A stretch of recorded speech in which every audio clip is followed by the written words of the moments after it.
নমস্কার, আজকে রবিবার।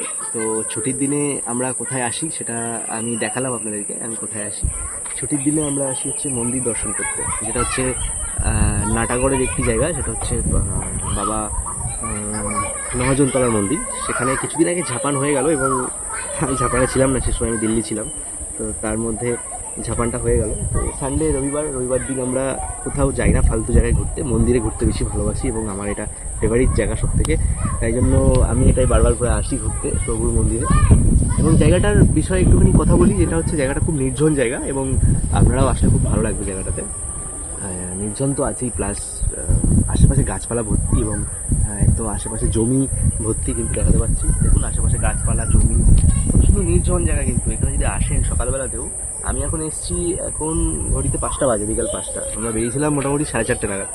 তো ঘড়িতে এখন বাজে 5টার সময় এসে পৌঁছলাম এই জায়গাটায়। তো আজকে আমরা চলে আসলাম হচ্ছে প্রভুর মন্দিরে, দেখাতে পাচ্ছি প্রভুর মন্দিরে চলে এসেছি। ঘড়িতে এখন বাজছে হচ্ছে বিকাল 4:45, প্রায় 5টা বাজতেই চললো। এবং জায়গাটা একটু দেখাবো আপনাদেরকে, জায়গাটা ঘুরে দেখাবো একটুখানি, কতটা নির্জন জায়গা এবং আপনাদের আসলে প্রচণ্ড ভালো লাগবে। দেখাতে পাচ্ছি কত সুন্দর বট গাছও আছে এখানে একটা।